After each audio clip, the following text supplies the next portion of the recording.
Hey YouTube, Sparta G back here. I just wanted to bring out some knives that I don't think I've shown very much. It's been a lot of budget knives just because I've been practicing sharpening. I do have some nice knives and some really good knives that I don't usually bring out, like my Chris Reeves, my Zon, my Extremate, my Hinders. You know, I like to kind of keep it here, and then if I do, just because those are sort of grails that I've gotten a long time ago, and uh, I to me a knife, it speaks to me.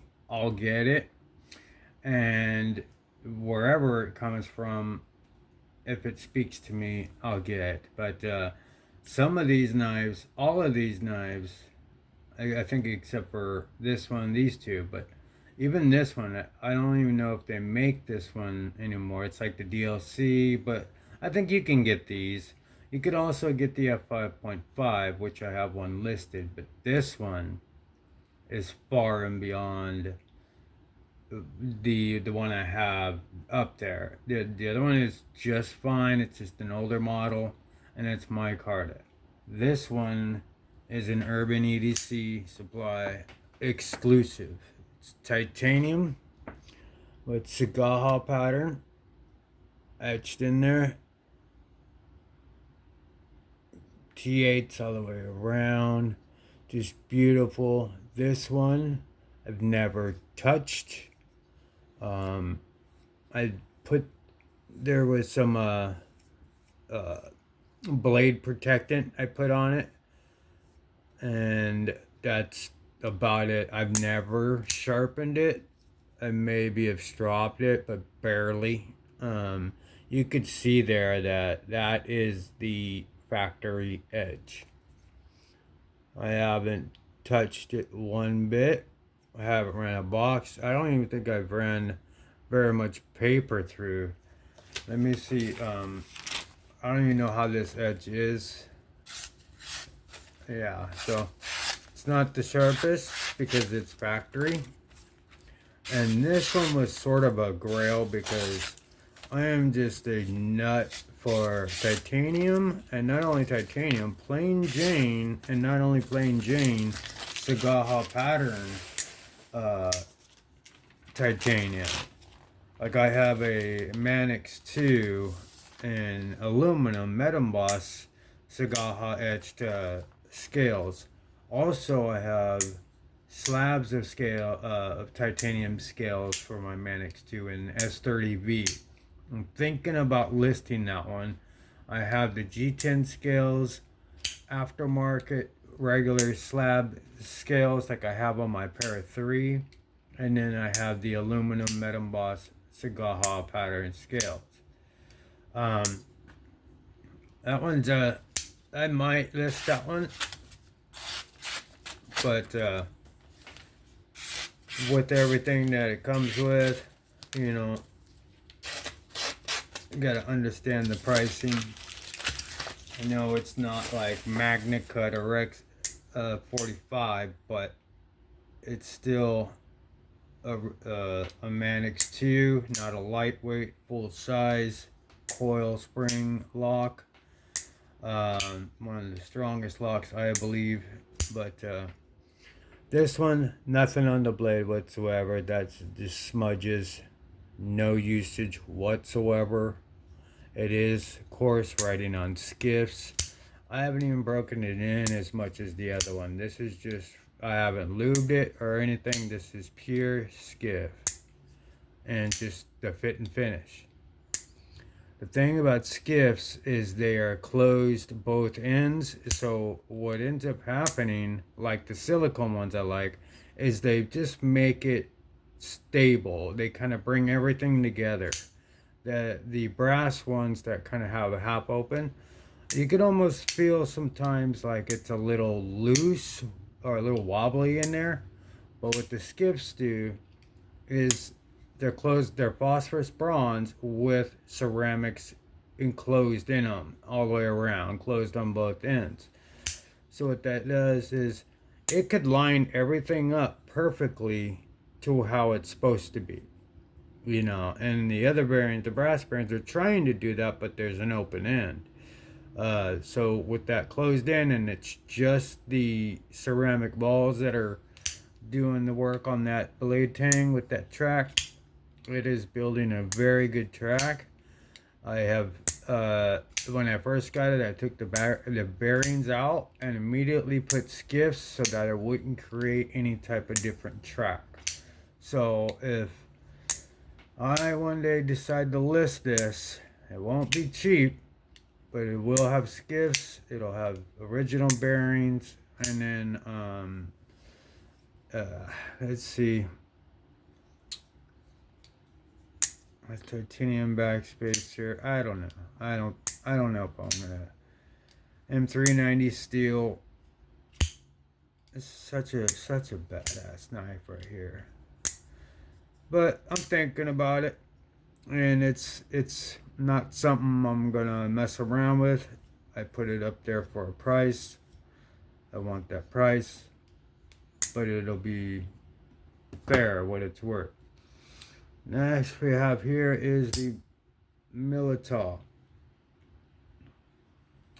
This one is just, I don't know if I'll list this. I mean, this is such a good knife.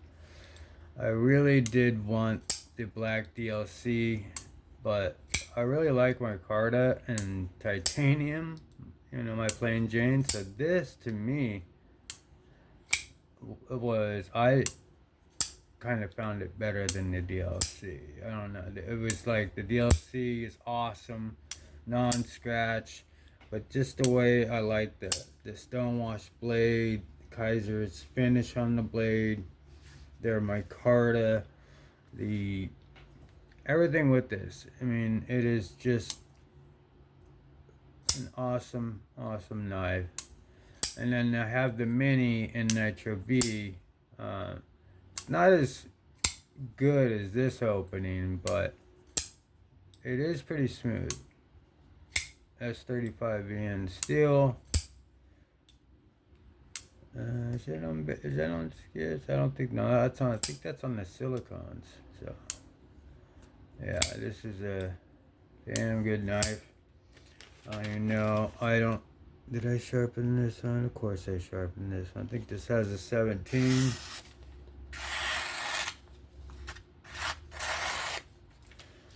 It's got a nice edge on it.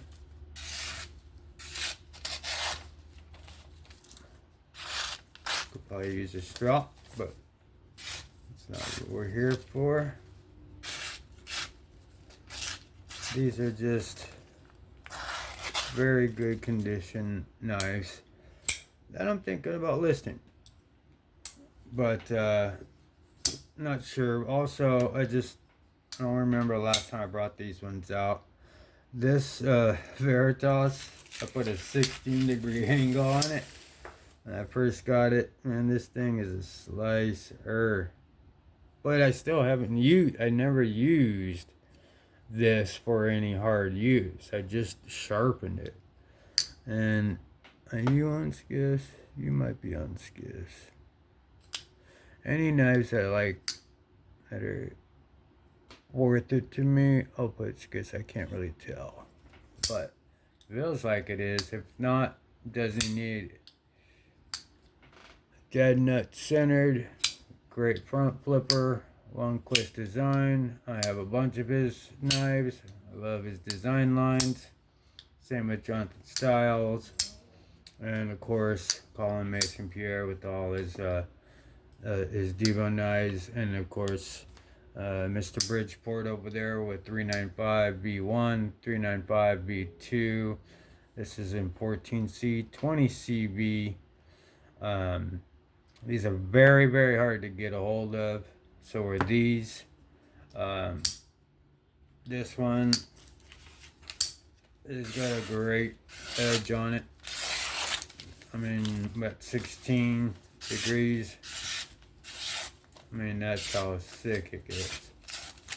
So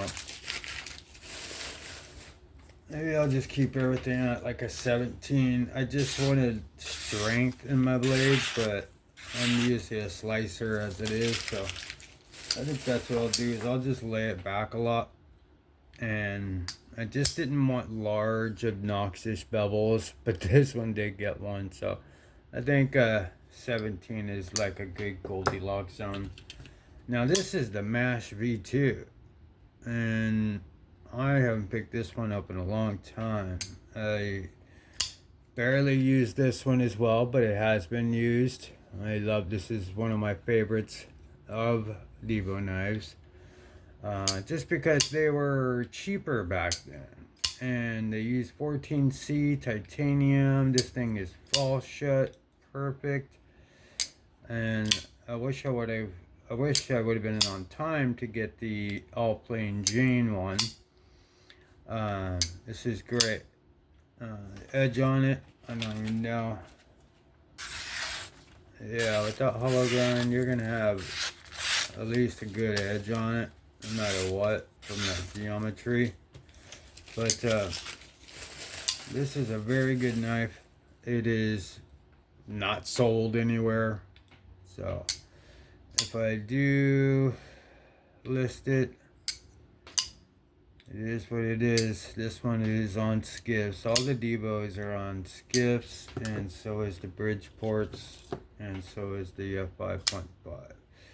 This is the Devo Knives Buzz. I think he's making a mini Buzz. So this one may be on the chopping block until this one is expensive. This one I spent quite a bit on to get it because I really like these knives. And now I like their current knives they got out. I just can't afford to get those, and these were at a time when I could.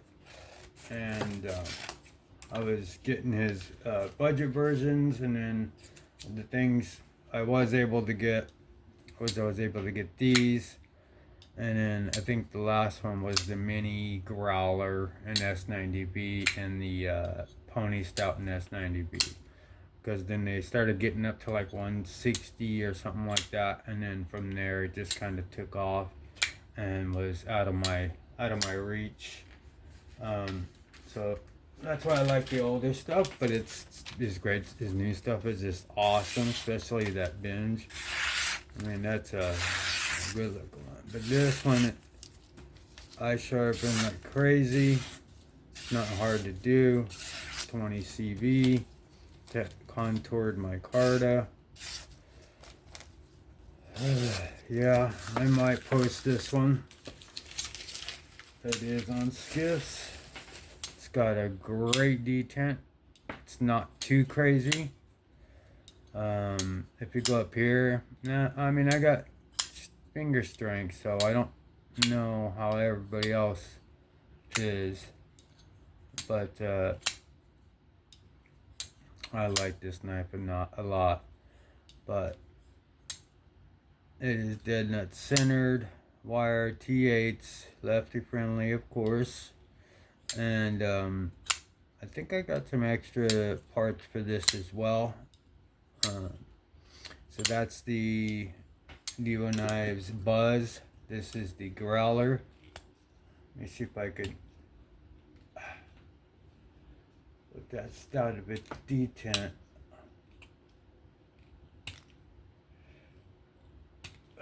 No, that's gonna hurt my finger, man. I could easily do it. I'm not gonna do that. It fucking hurts. Okay.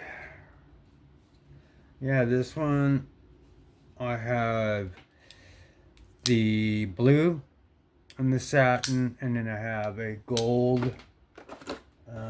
The things that come with, where did they go? You know how you could buy the aftermarket or the extra kits that go with the Devo knives. Where is my... Okay, here they are. Yeah, so I have the brass or gold or copper or bronze, um, all those, all that pack. Then I think that goes with this.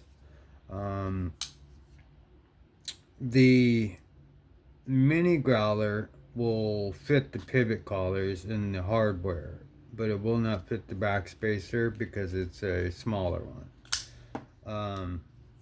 Let's see, do I have...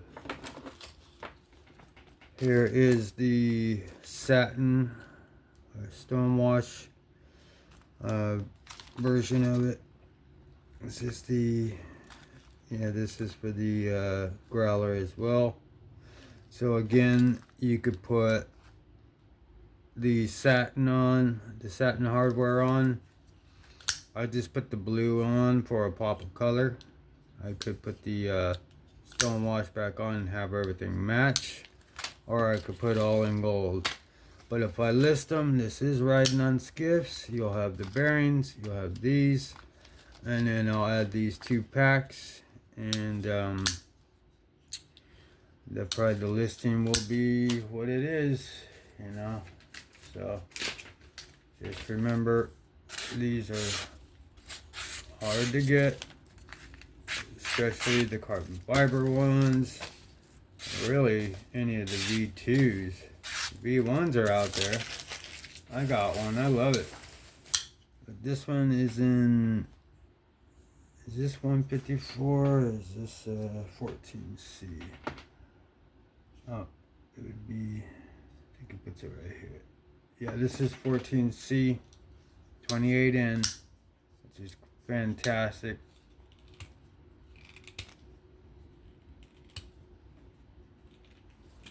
Oh my god. I could do the mini just really easy. Anyway, that's tearing up my thumb. So yeah, you'll get the blue, the hardware that's on it with the blue backspacer. So then you got the bronze, and then you got the stonewash. So if I ever do, you know, those could be swapped out in between the mini growler,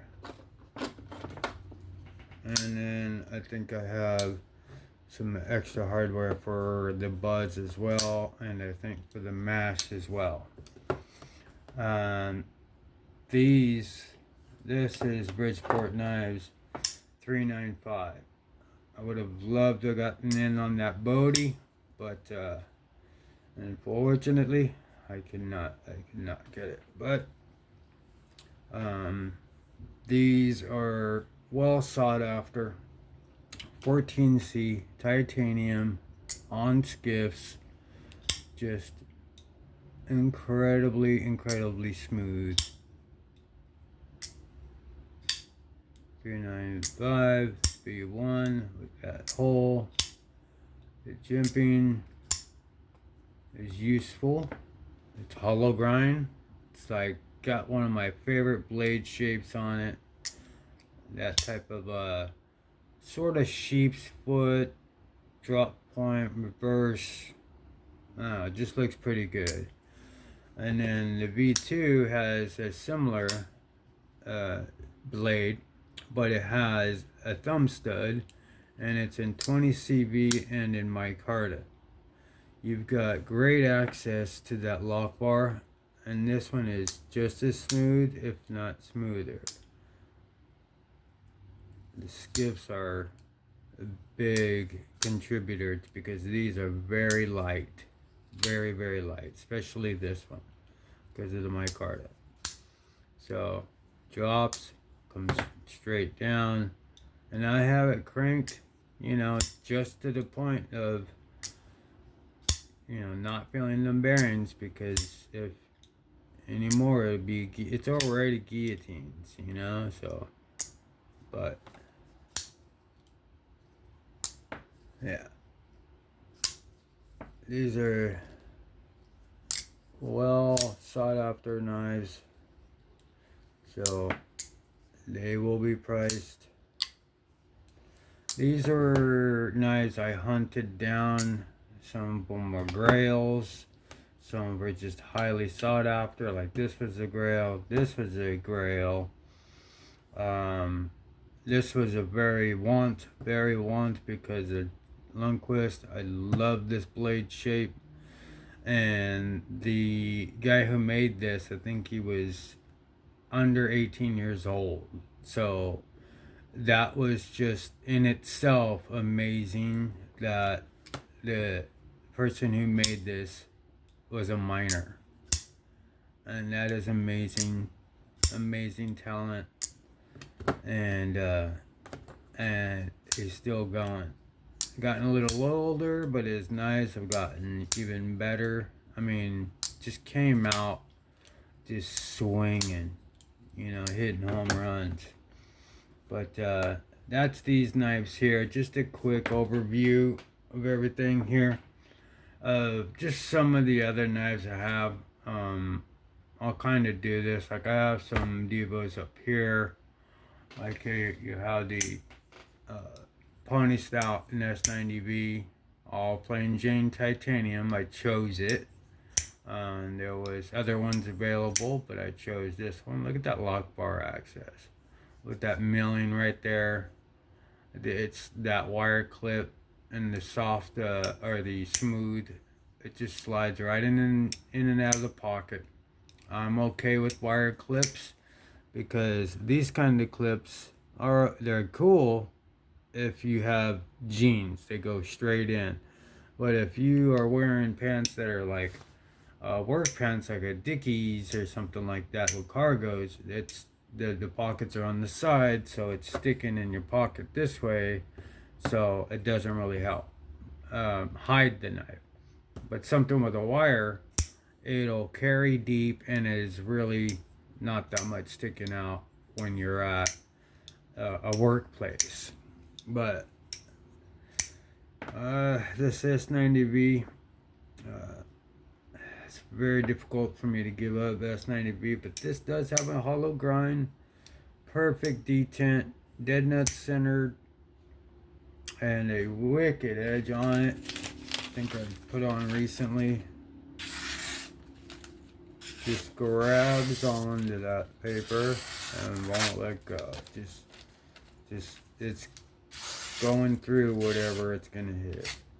That's geometry working. It's not that steel because I mean it's really just the hollow grind and the sharpness of how sharp I got it to be able to go through.